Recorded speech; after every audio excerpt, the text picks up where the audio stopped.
छात्रों, आज हमारा ये पाठ अध्याय 2 में हम रिवीजन शुरू कर रहे हैं।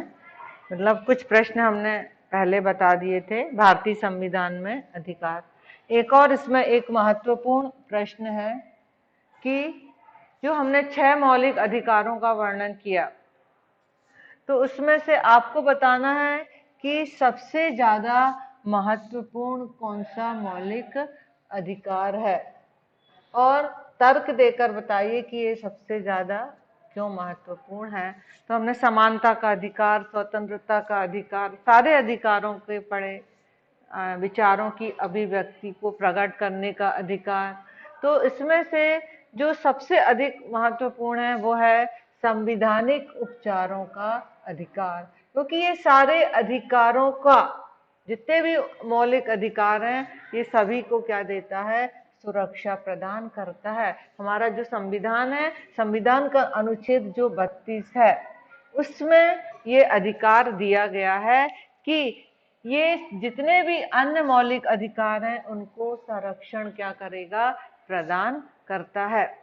कोई भी जो नागरिक है, अपने मौलिक अधिकारों का उनका हनन हो रहा है, उस पर अतिक्रमण हो रहा है, तो हम उसके विरुद्ध न्यायपालिका में प्रार्थना पत्र देकर अपने अधिकार की रक्षा की क्या कर सकते हैं? अपील कर सकते हैं। यही कहलाता है संविधानिक उपचारों का अधिकार।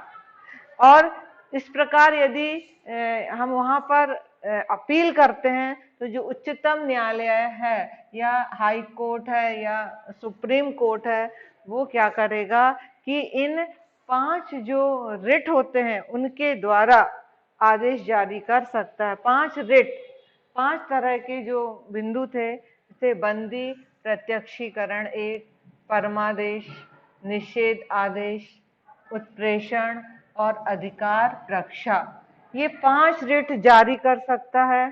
तो संविधानिक उपचारों का जो अधिकार है, ये सबसे महत्वपूर्ण मौलिक अधिकार है। कोई भी व्यक्ति को कोई भी अन्य जो मौलिक अधिकार है उनका यदि उल्लंघन हो रहा है, तो वह न्यायालय की क्या ले सकता है? शरण ले सकता है। और डॉक्टर अंबेडकर ने इस अधिकार को संविधान की मूल आत्मा तथा मर्म कहकर संबोधित किया था।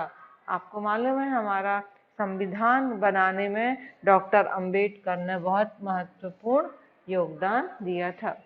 अब इस पाठ से संबंधित कुछ आप वस्तुनिष्ठ प्रश्न और भी देख सकते हैं। बहुविकल्पी प्रश्न है, ये आप देख सकते हो कि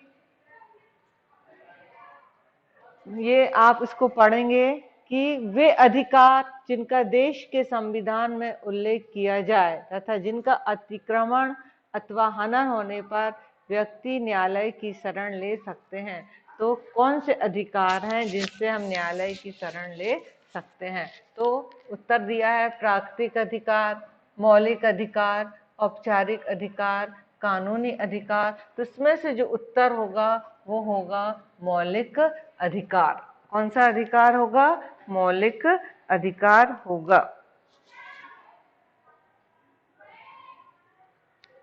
फिर दूसरा वस्तुनिष्ठ प्रश्न है, भारतीय संविधान के किस भाग में नागरिकों के मौलिक अधिकारों का वर्णन है? तो ये तो आप मन से नहीं, आपने पढ़ा है, तो आप देखेंगे कि जो आप किताब में हमने भी देखा है कि ये तीसरे भाग में था। जो मौलिक अधिकारों का वर्णन किया गया है वो तीसरे भाग में किया गया है संविधान के।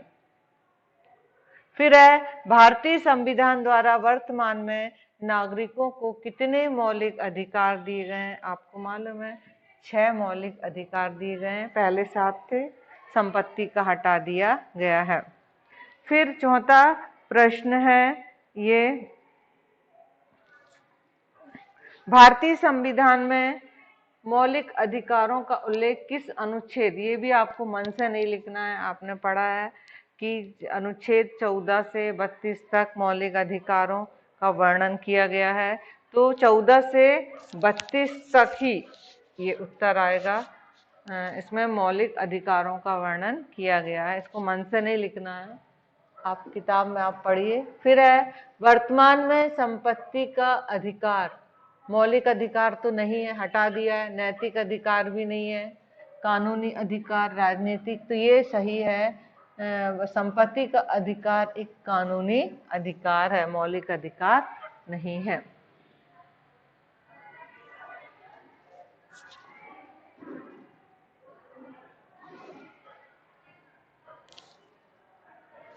फिर अगला है भारतीय संविधान में जो समानता का अधिकार है वो कौन से अनुच्छेद में उल्लेखित है? तो यह है 14 से 18 के बीच में, अनुच्छेद 1400, ये वाला का उत्तर सही है। तो आपको ये सब याद करना पड़ेगा, इसको पढ़ना पड़ेगा। मौलिक अधिकारों की सुरक्षा कौन करता? अभी हमने बताया था कि मौलिक अधिकारों की सुरक्षा राष्ट्रपति, लोकसभा अध्यक्ष, ये सर्वोच्च न्यायालय करता है। यहाँ पर हम अपील कर सकते हैं। फिर है भारतीय संविधान के अनुच्छेद 51 का में नागरिकों के कितने कर्तव्यों का वर्णन किया गया है? इसमें आएगा 11 कर्तव्यों का वर्णन किया गया है। और अगला प्रश्न है कौन से कर्तव्य राज्य के लिए बाध्यकारी होते हैं? नैतिक, राजनीतिक, सामाजिक, संविधानिक। तो आपको पढ़ के लग रहा है संविधानिक। संविधान के द्वारा जो कर्तव्य लिखे हुए हैं वो राज्य के लिए बहुत आवश्यक हैं। संविधान के किस भाग में राज्य के नीति निर्देशक सिद्धांतों का वर्णन किया गया है? भाग 1, भाग 2, भाग 3, 4। तो ये भी आपको मन से नहीं करना, पढ़ना है। इसी भाग 4 में, संविधान के भाग 4 में राज्य के नीति निर्देशक तत्वों का वर्णन किया गया है। मध्य प्रदेश मानवाधिकार आयोग एक आयोग बना हुआ है, इसका मुख्यालय कहाँ स्थित है? ये भोपाल में है, मध्य प्रदेश का।